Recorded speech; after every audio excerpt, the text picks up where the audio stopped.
Well, hey there, how's it going? It's good to see you again. I just wanted to make a video because it's been a while since I've just taken a little time to catch up with you guys. And I wanted to share a little bit about what I have learned. And this is like a nice November day and the sun's shining, and it just reminds me of how much happiness we can get from the simple things in life. You know, spending time with our family, with our parents, with friends. This is the Atlantic Ocean behind me. Over there, that way, that would be Europe, China, Japan, Korea, Thailand, Vietnam. The stocks where I have done really well have been stocks that either very few other people were following. There weren't a lot of analysts involved. There weren't a lot of discussion on YouTube about this stock where everybody's saying you should buy this stock. So here's the problem. If you're reading about this in the New York Times or in the Wall Street Journal or any magazine or online, or there are a lot of YouTubers talking about some stock, it's probably not going to be a great investment because it's over researched. There's too much competition, so you're not going to get in at a really low price. In most cases, you're probably going to be paying a very high price for this fact that all these people have invested and bid up the price. As an example, Celsius Holding, the stock was up at, I don't know, I think it was above $100 a share, maybe 100. You need a variant perception when it comes to finding the winning investments. You need a view of something that comes from reading stuff that other people aren't reading. This could be trade publications from a certain industry, maybe healthcare, maybe it's semiconductor chips, maybe it's furniture, maybe it's uranium, anything. But you need to be reading things or calling up companies that you want to learn more about and asking to speak to people. A lot of times reading trade publications will lead you to a name of somebody at a company that's working on a project. You can give them a call. Most people won't do this though. Most people don't even read annual reports. If you're not reading 500 pages every week to learn about a bunch of different companies and about the economy and to read about what's happening in the world, you're probably not keeping up compared to people who do read a lot of different books. Then the other thing I'd say is that there's a short-term thought process that goes on in the world where people, the average holding period for a stock is less than 1 year. So most people, when they buy a stock, sell it within that year. This is a common approach to Wall Street, to investing.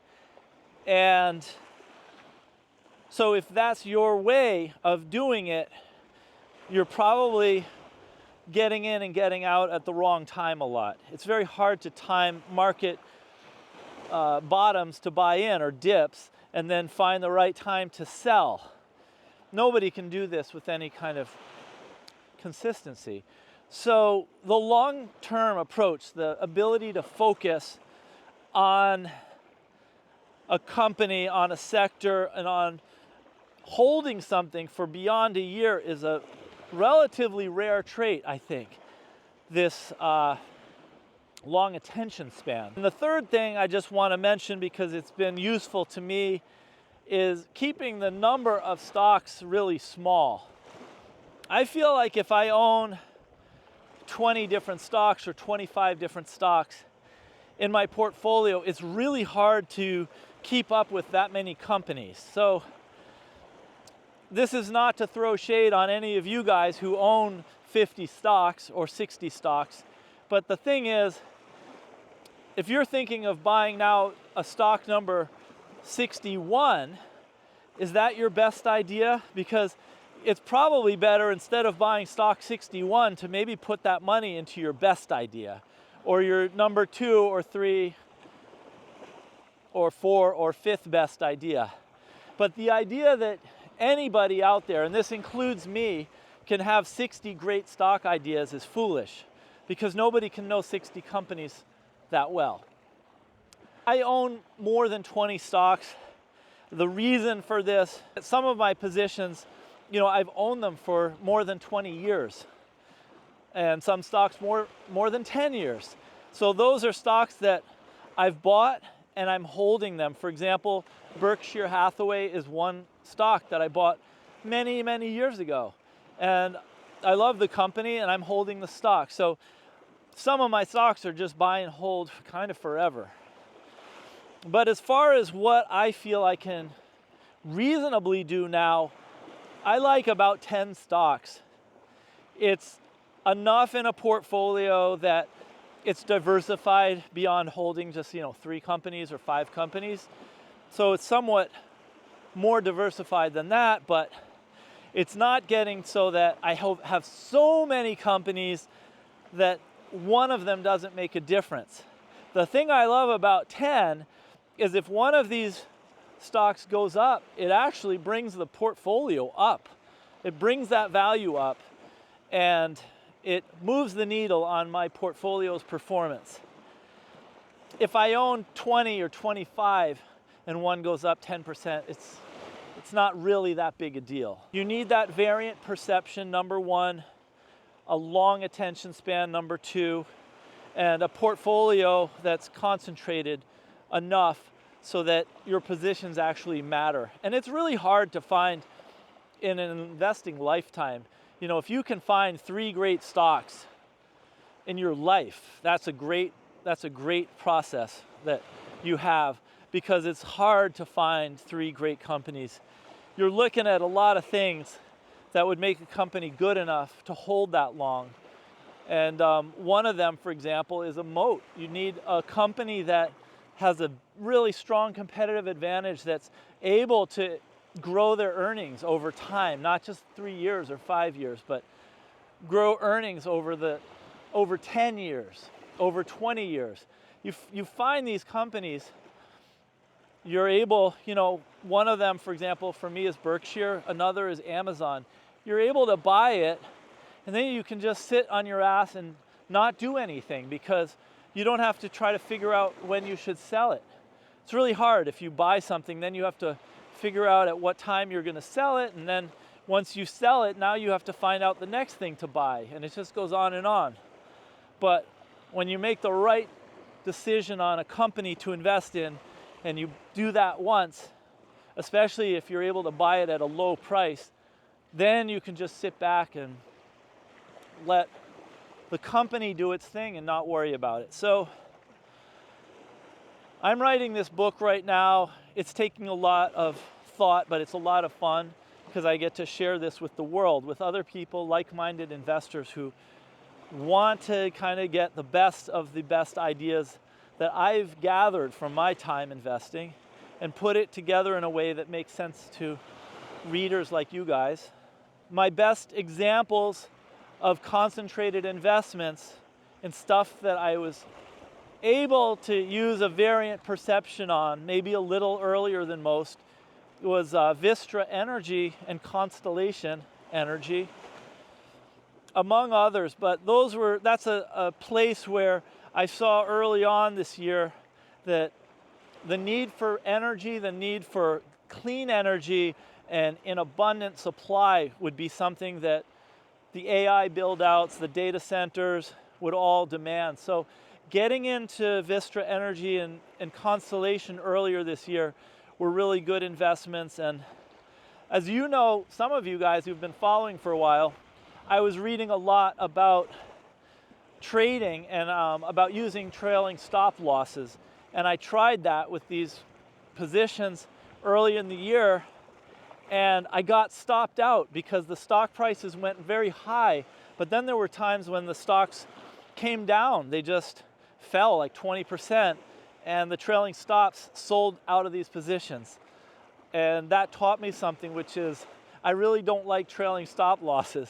And I can see for people who trade frequently or who don't know much about a company, and they're just treating the stocks like gambling on them, gambling on the price going up, I could see why they'd want a trailing stop loss to get them out, because maybe they don't know much about the company or the sector, and they just don't want to lose money on that stock position. But fortunately, after I got stopped out, I bought back into Vistra and Constellation and a number of other stocks. And I did that soon before they took off again. I think it was like right at the, when was it? I think it was right at the beginning of September. You know, maybe like the 2nd of September or the 3rd. I remember, oh yeah, it was Memorial Day weekend. And I think the stock market opened on the 3rd. And I got in just in time because I think shortly after that, these energy companies just took off again. So yeah, learning about something, and I think a lot of other people also knew about the energy thing. So this might not be the best example of having a variant perception, but the idea is by the time, for example, you're thinking that NVIDIA or Google or Tesla might be great stocks to invest in, gosh, everybody's talking about that. So you might make 10 or 15 or 20 or 30%, but you also might lose that, and you're not really going to be an advantage compared to the market because everybody else is the market. And just very hard, very competitive.